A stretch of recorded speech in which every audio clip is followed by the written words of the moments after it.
नीलम झा समस्त मिथिलावासी के प्रणाम करैत छी। आइ एकटा फूल लोढ़े कालक गीत गाबऽ जा रहल छी। एहि गीत के फरमाइश भोपाल से हमर आशा दीदी केने छै। हुनकर इच्छा छलनि जे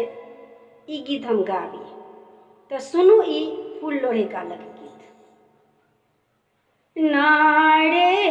एक बन गेली सीता दोसर बन ना, नारे तेसर बन सीता हेराय गेली ना, नारे पोथी पढ़ैते बाबा खूब रोबथिन, नारे हमारो लक्ष्मनिया पोती हेराइए गेली ना, नारे देहारी बैसल आमा खूब रोबथिन, नारे हमारा दुलारैतिन बेटी हेराइए गेली ना, नारे एक बन गेली धिया दोसर बन ना, नारे तेसर बन सीता हेराइए गेली ना, नारे घोड़वा चढ़ल एलखिन बड़का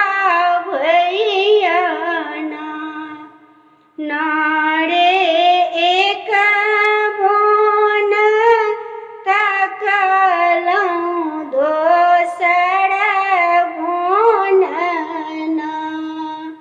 नारे तेसर बन नहीं मोरा भेटली बहिन ना, नारे भनसा करैते भौजो खूब हँसथिन, नारे नीक भेल सासू के बेटी हेराइए गेली ना, नारे बसिया बेरहटिया अब बची जेतै ना, नारे घोड़वा चढ़ल